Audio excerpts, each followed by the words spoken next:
الحمد لله حمدا كثيرا طيبا مباركا فيه louange à Allah والصلاة والسلام على رسول الله éloge et salut au messager d'Allah أما بعد فمرحبا بكم جميعا bienvenue à tous. On est donc à la fin de sourate Al-Isra. On est arrivé au verset 102. Moussa il affirme en s'adressant à Pharaon que ce tyran sait que le seul à avoir fait descendre les signes évidents, notamment les 9 signes, les 9 miracles, le seul à être capable de les créer, c'est celui qui a créé les cieux et la terre, afin que ce soit des signes évidents et convaincants, suffisamment convaincants, prouvant son pouvoir, sa force d'agir. La fin fut triste pour Pharaon. Ensuite, Allah subhanahu wa ta'ala a permis aux enfants d'Israël, qui est Yaqub, les 12 tribus qui se sont retrouvées en Égypte. Vous savez pourquoi? On a vu ça dans le tafsir de sourate Yusuf. Car Yusuf, par toute une série de causes créées par Allah subhanahu wa ta'ala, s'est retrouvé en Égypte et ensuite a amené ses 11 autres frères qui ont donc élu domicile en Égypte et qui ont eu une descendance, ce qui a donné les 12 tribus, Al-Asbat, les 12 tribus d'Israël, qui sont Al-Asbat. Allah leur a permis donc de vivre, d'occuper les lieux sans être inquiétés par leur ancien tortionnaire, qui était englouti par les vagues. Ensuite, Allah leur dit فَإِذَا جَاءَ وَعْدُ الْآخِرَةِ جِئْنَا بِكُمْ لَفِيفًا. Allah rassemblera tous ces humains pour le jour dernier. On continue donc au verset 105 à tirer profit de ce qu'a rédigé le Cheikh Abdurrahman bin Nasir al-Sa'di rahimahullah. قال تعالى وبالحق أنزلناه وبالحق نزل. قال الشيخ رحمه الله أي وبالحق أنزلنا هذا القرآن الكريم أنزلناه, nous l'avons fait descendre, comme dans la sourate Inna أنزلناه, nous l'avons fait descendre en parlant du Coran. بالحق, accompagné ou englobant, contenant al-haq, ce qui est vrai, ce qui est immuable, ce qui ne peut pas être modifié, ce qui est justifié et fondé. C'est ça le sens de al-haq. Al-haq. Wa bil-haqq anzalnahu, anzalna. Donc Allah se donne de l'importance en disant anzalna et pas seulement anzaltu. هذا القرآن الكريم, ce noble Coran, لأمر العباد ونهيهم. Quelle est cette vérité contenue par cette révélation? Les ordres dont les gens ont besoin. Les gens ont besoin de savoir qu'est-ce qu'ils ont le droit de faire, qu'est-ce qu'ils n'ont pas le droit de faire, qu'est-ce qu'ils ont le devoir d'accomplir, qu'est-ce qui leur est interdit. Donc, l'amr al-ibad wa nahihim, les ordres, les interdits, conformes à la vérité, sont ceux qui sont contenus dans ce livre, qui accompagnent ce livre. Wa thawabihim wa iqabihim. Également, suite à la descente de ce livre, les gens sont avertis. Ils savent à quoi s'en tenir. Il y aura donc, de manière justifiée encore une fois, une récompense ou une punition par rapport à l'attitude de chacun par rapport à ce livre. Est-ce qu'il l'a pris en considération lorsqu'il s'agit d'agir ou de s'abstenir ou non? وبالحق أنزلناه وبالحق نزل أي بالصدق والعدل. Et ce livre est descendu accompagné de la vérité, c'est-à-dire de ce qui est conforme à la réalité, al-sidq, wal-adl, ce qui est conforme à la justice. Les lois sont des lois justes et équitables. Wal-hifdhi min kulli shaytanin rajim. Également, lorsque ce livre est descendu, aucun diable n'a pu l'intercepter. Aucun diable n'a pu s'interposer ou modifier quoi que ce soit lors de cette descente. vous savez bien que c'est l'ange le plus puissant qui a été chargé et à qui on a confié la transmission de ce livre. Un ange qui a 600 ailes. Alors, lorsque le prophète sallam l'a vu sous sa véritable forme, en fait, il couvrait l'horizon. Partout où tu vois, c'est Jibril. Si jamais il se présenterait sous sa véritable apparence.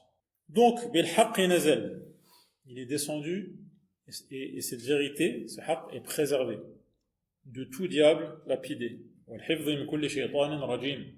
Wama arsalnaka illa mubashiran wa nadira. Mubashiran. En fait, le cœur du message transmis par le prophète sallam, c'est d'annoncer, prévenir, de mettre en garde. Mubashiran, et d'annoncer donc la bonne nouvelle à ceux qui obéissent à Allah. Man ata'a Allah bithawab al-ajil wal-ajil.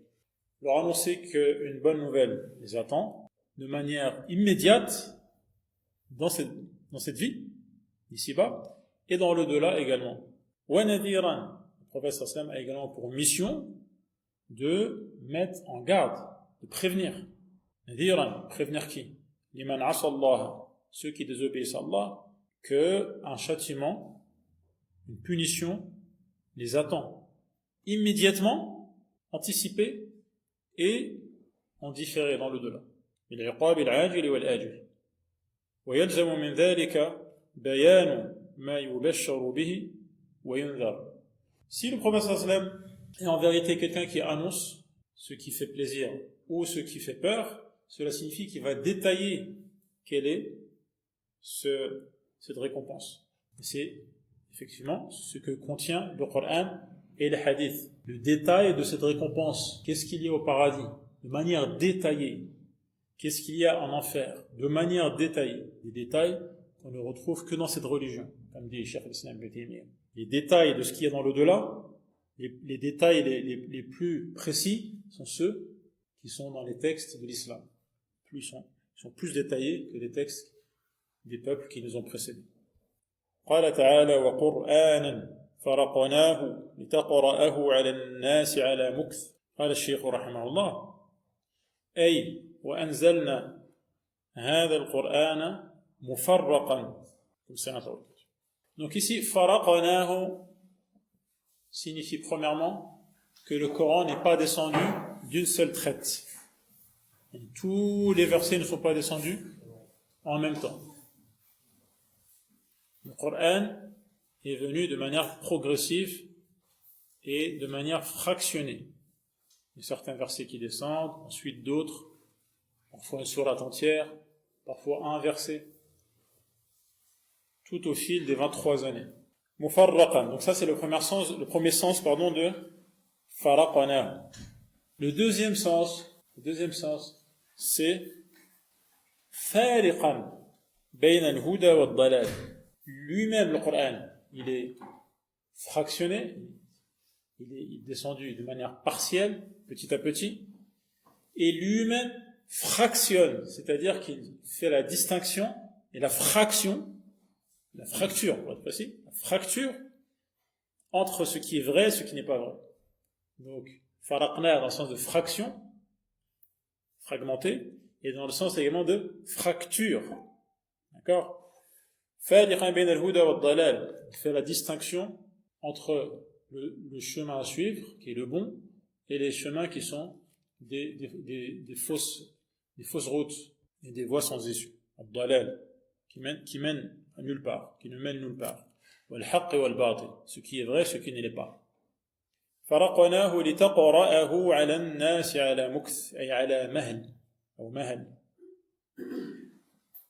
La sage raison, on avait déjà parlé de ça, la sage raison du fractionnement de la descente du Coran, c'est pour que les gens aient le temps de méditer, de réfléchir, d'assimiler toutes les significations contenues par ces versets. Afin que le prophète sallam donc récite et que les gens aient le temps de saisir les significations de ce livre. Et et afin d'en extraire le savoir et les leçons. وَنَزَّلْنَاهُ تَنزِيلًا. Donc nazzala signifie que ça s'est fait petit à petit. Tanzila, ce qui confirme cela. أي شيئا فشيئا مفرقا في 23 سنة. ولا يأتونك بمثل, le cheikh cite un autre verset, ولا يأتونك بمثل إلا جئناك بالحق وأحسن تفسيرا. Quelle sourate? Al-Furqan également, les mécréants disent لولا نزل عليه القرآن جملة واحدة. Pourquoi donc le Coran n'est pas descendu en une seule fois, d'une seule traite, c'est-à-dire comme Torah qui est descendu en une seule fois. Et Allah explique justement cela, que les gens aient le temps de saisir, de s'habituer, de s'accoutumer, et également de tirer les conclusions et d'extraire les significations. قال الشيخ رحمه الله فإذا تبين أنه الحق الذي لا شك فيه. Puisqu'il apparaît clairement au grand jour que ce Coran est la vérité, au sujet de laquelle aucune ombre d'un quelconque doute pourrait planer. ولا ريب بوجه من الوجوه فقل لمن كذب به وأعرض عنه. Annonce donc à ceux qui le traitent de mensonge et qui lui tournent le dos, آمنوا به أو لا تؤمنوا. Peu importe que vous y croyez ou non, croyez-y si vous voulez ou refusez, ça ne changera rien à l'affaire.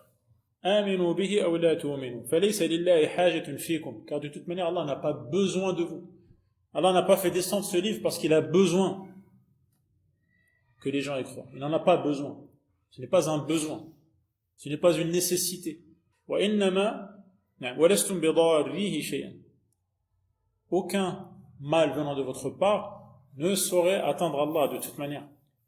وإنما ضرروا ذلك عليكم. Et ceux qui vont en payer le prix, ce sont vous et personne d'autre.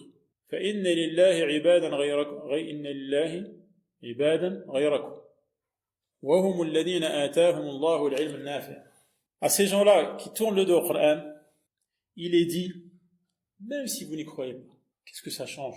Allah a, de toute manière, des esclaves nobles, autres que vous, qui lui tournent le dos. Il s'agit des gens à qui Allah a accordé la science utile, le savoir profitable. Et ces gens-là ont cru au Coran d'une manière qui a porté ses fruits, des fruits visibles. إِذَا يُتْلَى عَلَيْهِمْ يَخِرُّونَ لِلْأَذْقَانِ سُجَّدًا. Si bien que lorsqu'on leur récite ces versets, contrairement à vous qui tournez le dos, eux se prosternent immédiatement. يَخِرُّونَ. Ils s'écroulent en prosternation. لِلْأَذْقَانِ سُجَّدًا أَيْ يَتَأَثَّرُونَ بِهِ غَايَةَ التَّأَثُّرِ. Pourquoi ils se prosternent immédiatement? Parce qu'ils sont tellement touchés et émus par le Coran qu'ils se retrouvent naturellement en prosternation. وَيَخْضَعُونَ لَهُ. Et ils font preuve d'une profonde humilité. Que disent-ils? وَيَقُولُونَ سُبْحَانَ رَبِّنَا. Loin de notre maître tout défaut, toute imperfection, tout ce qui ne convient pas à sa majesté et à sa perfection. عَمَّا لَا يَلِيقُ بِجَلَالِهِ مِمَّا نَسَبَهُ إِلَيْهِ الْمُشْرِكُونَ. À savoir ces affirmations que les polythéistes prétendent au sujet d'Allah. Prétendent qu'il y a d'autres que lui qui méritent d'être adorés, ou ils prétendent qu'il a une épouse, qu'il a un fils, etc., etc. Ce que prétendent les polythéistes. Ces gens-là connaissent Allah, ils savent qui est Allah, donc ils savent que cela est impossible. Et ils le déclarent verbalement en disant « Subhana Rabbina. In kana wa'du Rabbina bil-ba'thi wal-jaza'i bil-a'mal » Assurément, sans aucun doute, la promesse de notre Maître, la promesse d'une résurrection, la promesse d'une rétribution, c'est-à-dire récompense ou punition, suite aux actes de chacun, que chacun accomplit ou commis, ici-bas, in kana wa'du rabbina la maf'ula, cela va inéluctablement sans aucun doute se réaliser, cette promesse. La khulfa fihi wa la shak. Wa yakhirruna lil adhqani ala wujuhihim, et ils se prosternent la face au sol, touchant le sol, yabkoun, en versant des larmes. Wa yaziduhum, et le Coran khushu'a. Et la lecture et la connaissance du Coran ne fait qu'approfondir leur humilité, contrairement à ceux qui tournent le dos au Coran. وَهَؤُلَاءِ كَالَّذِينَ مَنَّ اللَّهُ عَلَيْهِمْ مِنْ مُؤْمِنِي أَهْلِ الْكِتَابِ. Par exemple, un exemple parmi tant d'autres qui illustre ces gens, ces peuples, il y a ceux qui faisaient partie des gens du livre, nos chrétiens et juifs, qui connaissaient la Torah, qui connaissaient l'Injil, et qui ont cru en plus à Muhammad sallallahu alayhi wa sallam et au Coran. Qu'Abdullah ibn Salam. Abdullah ibn Salam, par exemple.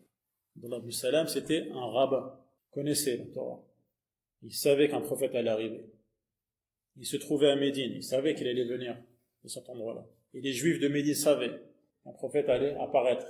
Et même il menaçait les Arabes en leur disant, bientôt un prophète va apparaître, on va vous massacrer sous l'étendard de ce prophète. Quand ce prophète se trouvait être un arabe au lieu d'être un juif, ils ont refusé. Ils ont dit c'est un prophète, mais pour les arabes, pas pour nous. Sauf ceux à qui Allah a fait la faveur d'ouvrir leur cœur pour ce message. Comme Abdullah ibn Salam, ce rabbin, qui est devenu musulman. Quand le prophète sallam est venu, il a dit, quand j'ai vu son visage, il n'y avait aucun doute que ce n'était pas le visage d'un menteur. Donc il a cru au prophète sallallahu alayhi wa sallam. Il l'a reconnu. Mimman aslama, et d'autres, ce n'est qu'un exemple. Mimman aslama fi waqti ou amana fi waqti an-nabi sallallahu alayhi wa sallam wa ba'da dhalik. Ceux qui se sont convertis du vivant du prophète sallallahu alayhi wa sallam ou qui se sont convertis après. يقول تعالى لعباده ادعوا الله أو ادعوا الرحمن أي أيهما شئتم. Quand vous invoquez, que vous citiez le nom Allah ou que vous citiez le nom Ar-Rahman, cela revient en même. Vous avez le choix. أيما تدعو فله الأسماء الحسنى, car de toute manière, quel que soit le nom que vous mentionnez, eh bien, Allah a tous les noms les plus beaux.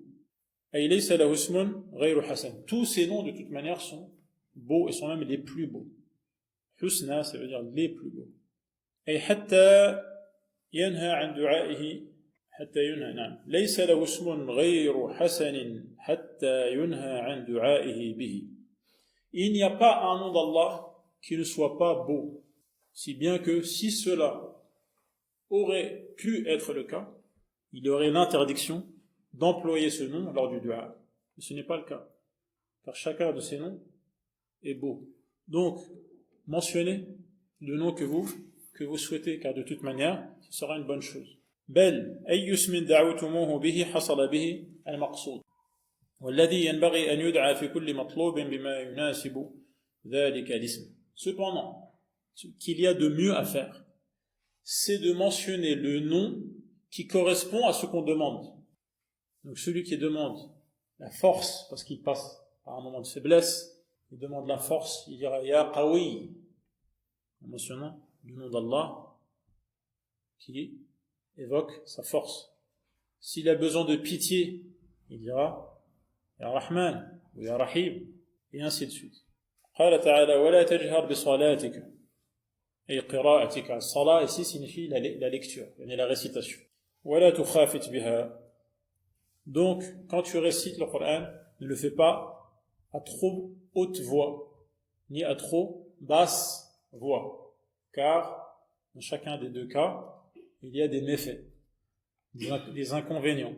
فإن في كل من الأمر محذورا أما الجهر فإن المشركين المكذبين به إذا سمعوه سبوه.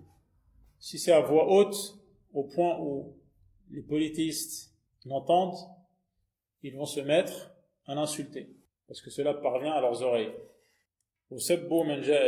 Cela les poussera à insulter le Coran, insulter celui qui l'a transmis. Concernant la voix trop basse,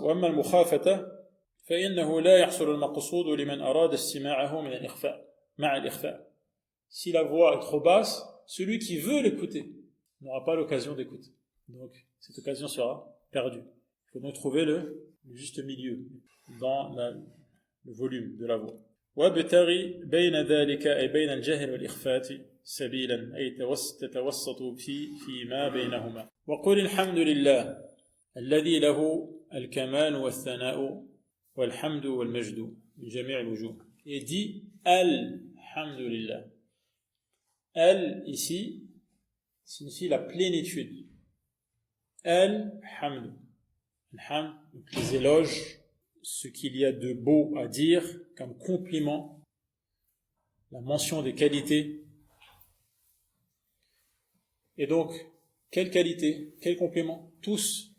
C'est ce qu'on apprend de Al. Ça signifie la plénitude.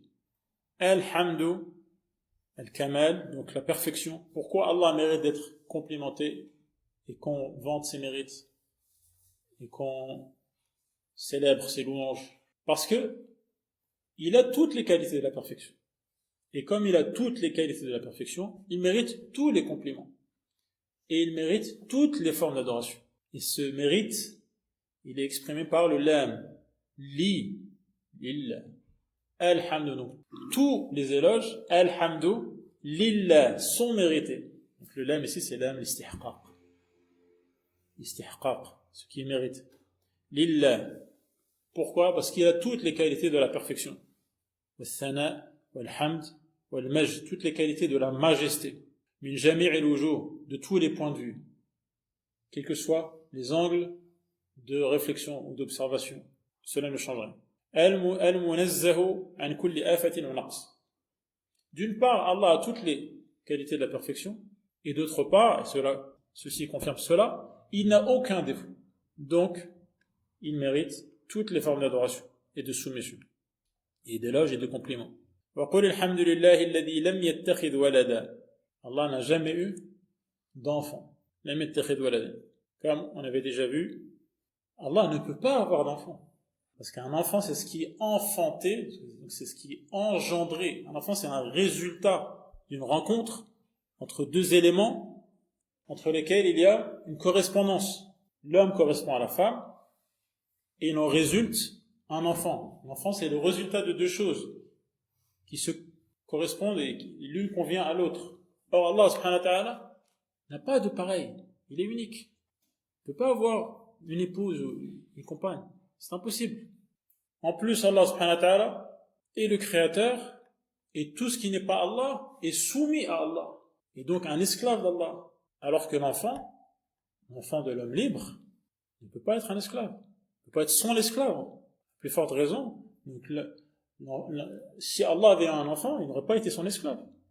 Et l'enfant a les qualités du père, qui aurait signifié qu'il n'y aurait pas que Allah qui soit parfait. Son enfant aussi aurait été parfait. Car l'enfant hérite des qualités de son père. Et l'enfant, pourquoi les gens ont des enfants? Parce qu'ils ont besoin d'avoir des enfants. Ils ont besoin, c'est un besoin naturel et humain d'avoir des enfants. C'est un besoin sentimental, mais c'est aussi un besoin physique. Les gens ont besoin d'avoir des enfants pour qu'ils les aident. Et quand ils atteignent un certain âge, ils sont bien contents d'avoir des enfants qui peuvent prendre la relève. C'est bien connu. Alors qu'Allah subhanahu wa ta'ala n'a besoin de rien ni personne. Donc, il est impossible qu'Allah subhanahu wa ta'ala ait un enfant. C'est ce qu'Allah affirme ici. Alladhi lam yattakhidh waladan. Lam yalid wa lam yulad.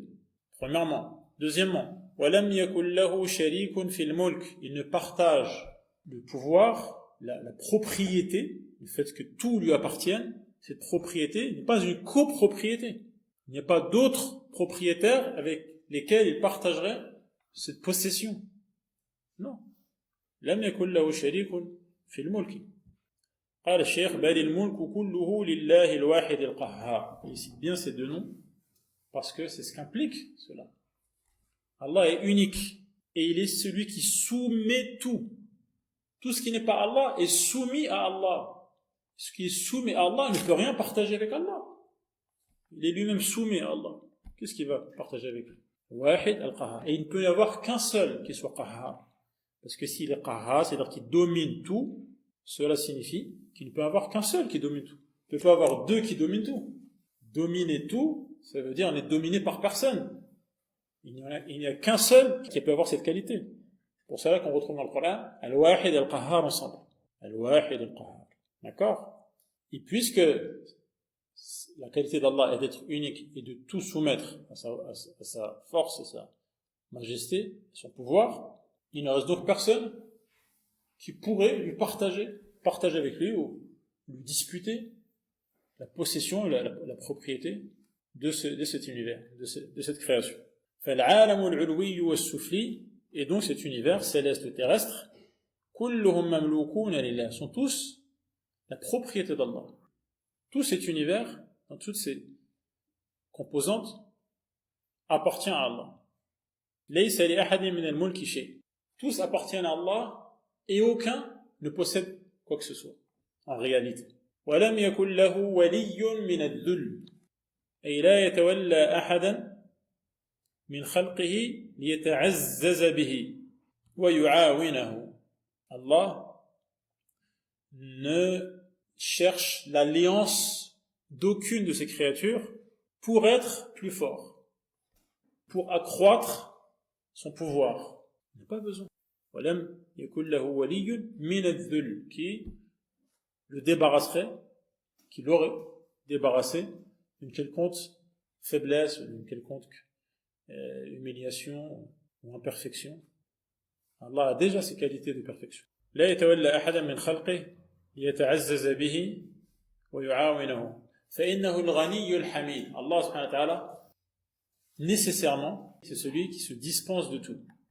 Le ghani, c'est le contraire de al-faqir. La créature, par nécessité, est dans le besoin. C'est-à-dire que si elle ne reçoit pas quelque chose, elle n'a rien. À commencer par son existence. Elle ne peut pas se créer elle-même. Donc déjà pour exister, sans même parler de ce qu'elle a besoin pour continuer à exister, etc. Déjà son existence est la preuve de sa dépendance. Parce qu'elle existe par autrui. Alors qu'Allah existe par lui-même. Il n'a pas besoin d'autrui pour qu'il existe. Mais autrui a besoin de lui pour exister. Donc c'est le sens de Al-Ghani et Al-Hamid dans ce qu'il dit, dans ce qu'Allah dit, dans ce qu'il fait. Il mérite à chaque fois d'être loué, d'être remercié, d'être récompensé, et d'être remercié, et qu'on fasse ses éloges et ses compliments. Dans tout ce qu'il dit, dans tout ce qu'il fait. C'est le sens de Al-Hamid. Donc Allah lui-même est Ghani, et ses paroles et ses actes, par ses paroles et par ses actes, et également par ses qualités de perfection, et Al-Hamid. Il n'a donc besoin de personne. الذي لا يحتاج إلى أحد من المخلوقات في الأرض ولا في السماء. Qu'il s'agisse d'une créature, des créatures peuplant le ciel ou peuplant la terre. ولكنه يتخذ أولياءه إحسانا. Cependant, Allah a des alliés. Allah ne choisit pas des alliés pour obtenir leur alliance, pour devenir fort ou se débarrasser d'une faiblesse. Est-ce que cela veut dire qu'Allah n'a pas d'alliés? Non, Allah a des alliés. Il a des awliya. Mais ce ne sont pas des alliés qui lui auraient permis d'accroître son pouvoir ou de se débarrasser d'une faiblesse. Non. Pour cela que le cheikh dit يَتَّخِذُ أَوْلِيَاءَهُ إِحْسَانًا مِنْهُ. Quand il choisit parmi les créatures des alliés, comme Allah subhanahu wa ta'ala dit, Allahu waliyyu alladhina amanu. Allah est l'allié des croyants. Et il dit Ala inna awliya Allah la khawfun alayhim wa lahum yahzanun. Donc il y a des awliya, pluriel de wali. Donc ici quand Allah dit walam yakul lahu waliyyun, il n'a pas de wali, il précise waliyyun min adh-dhulli.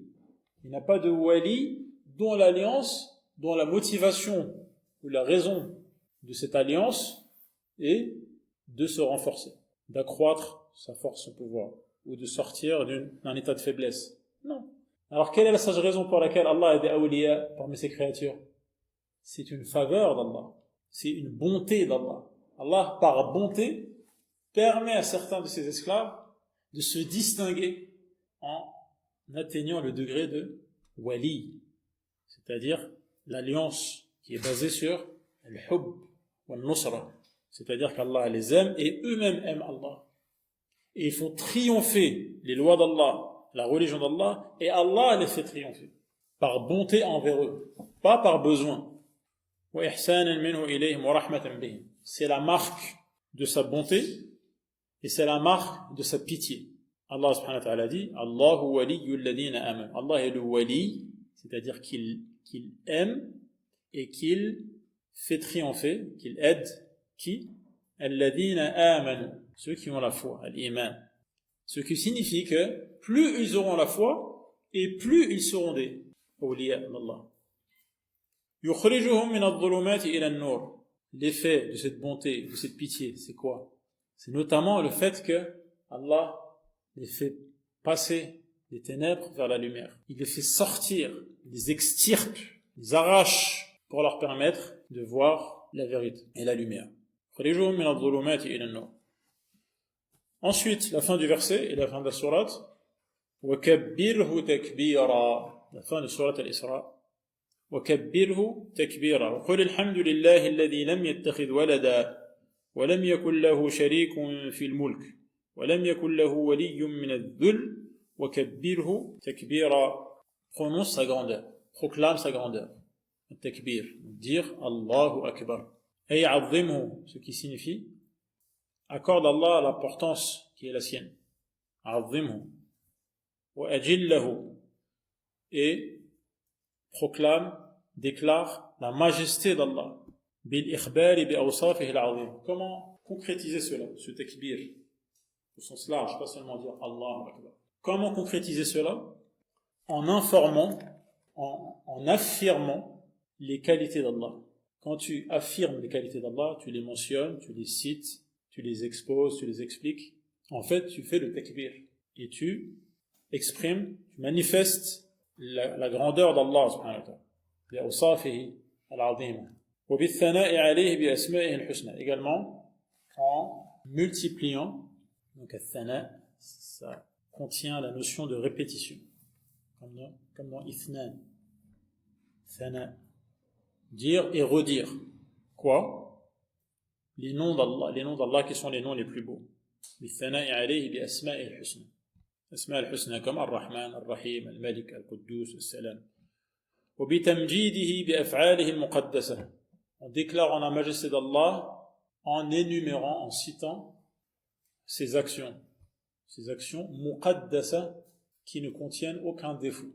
Quds, c'est la pureté, c'est être exempt, débarrassé, intact de toute imperfection. وبتعظيمه وإجلاله بعبادته وحده.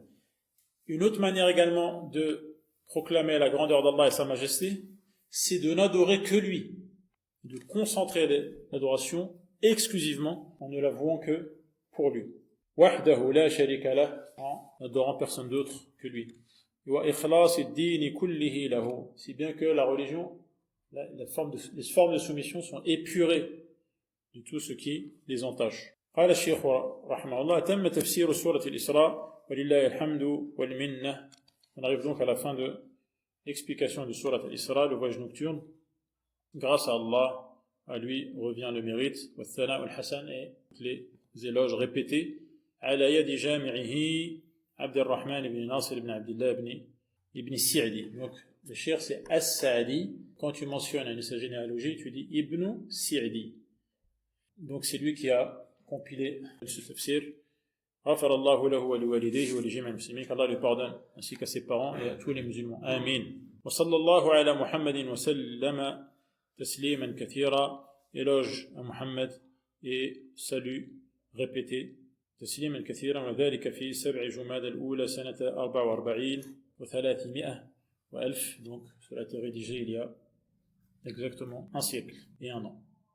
Alhamdulillah Rabbil Alamin.